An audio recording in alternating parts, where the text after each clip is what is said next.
नमस्कार दोस्तों, आज हम आपको कार्तिक महात्म्य का पहला अध्याय सुनाते हैं। इसे ध्यान से सुनिएगा। मैं सिमरू माता शारदा, बैठे जिह्वा आए, कार्तिक मास की कथा लिखे कमल हर्षाए।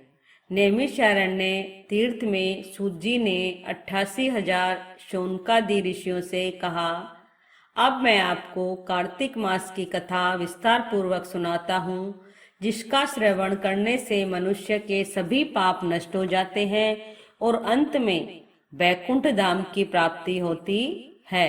सूत जी ने कहा, श्री कृष्ण जी से अनुमति लेकर देवर्षि नारद के चले जाने के पश्चात सत्यभामा प्रसन्न होकर भगवान कृष्ण से बोली, हे प्रभु, मैं धन्य हुई, मेरा जन्म सफल हुआ।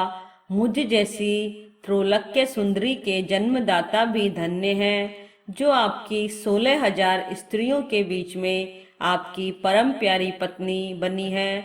मैंने आपके साथ नारद जी को वह कल्प वृक्ष आदि पुरुष विधि पूर्वक दान में दिया, परंतु वही कल्प वृक्ष मेरे घर लहराया करता है। यह बात मृत्युलोक में किसी स्त्री को ज्ञात नहीं है। हे त्रिलोकीनाथ, मैं आपसे कुछ पूछने की इच्छुक हूँ। आप मुझे कृपया कार्तिक महात्म्य की कथा विस्तार पूर्वक सुनाइए, जिसको सुनकर मेरा हित हो और जिसके करने से कल्प पर्यंत भी आप मुझसे विमुख न हो। सूत जी आगे बोले, सत्यभामा के ऐसे वचन सुनकर श्री कृष्ण ने हंसते हुए सत्यभामा का हाथ पकड़ा और अपने सेवकों को वही सुखने के लिए कहकर विलास युक्त अपनी पत्नी को कल्प वृक्ष के नीचे ले गए। फिर हंसकर बोले, हे प्रिय, 16,000 रानियों में से तुम मुझे प्राणों के समान प्यारी हो।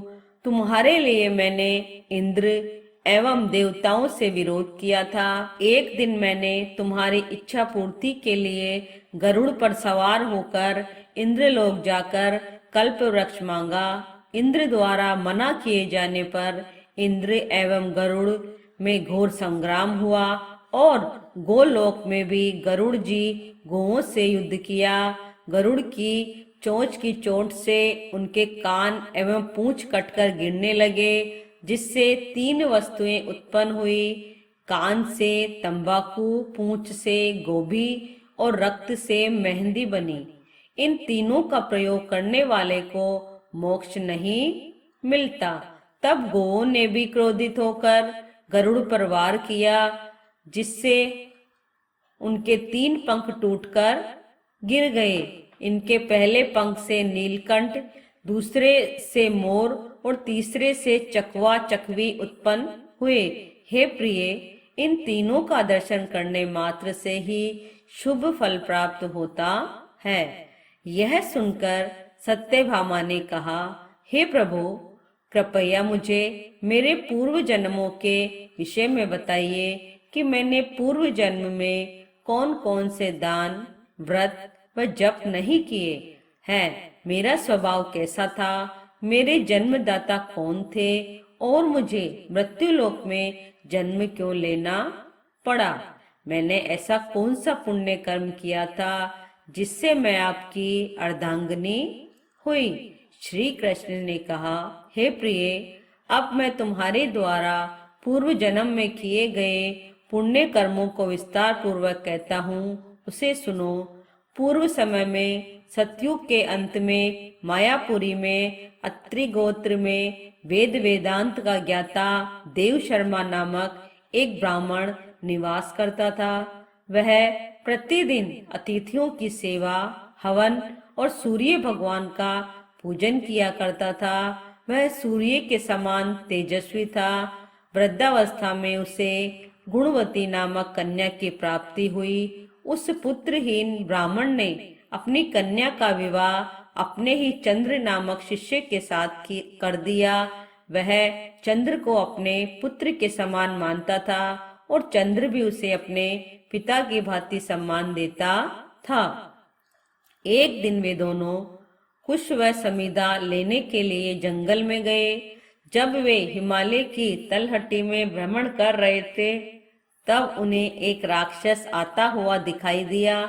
उस राक्षस को देखकर भय के कारण उनके अंग शिथिल हो गए और वे वहां से भागने में भी असमर्थ हो गए। तब उस काल के समान राक्षस ने उन दोनों को मार डाला। चूंकि वे धर्मात्मा थे इसलिए वे मेरे पार्षद उन्हें मेरे बैकुंठ धाम में मेरे पास ले आए। उन दोनों द्वारा आजीवन सूर्य भगवान की पूजा किए जाने के कारण मैं दोनों पर अति प्रसन्न हुआ। गणेश जी, शिव जी, सूर्य व देवी इन सबकी पूजा करने वाले मनुष्य को स्वर्ग की प्राप्ति होती है।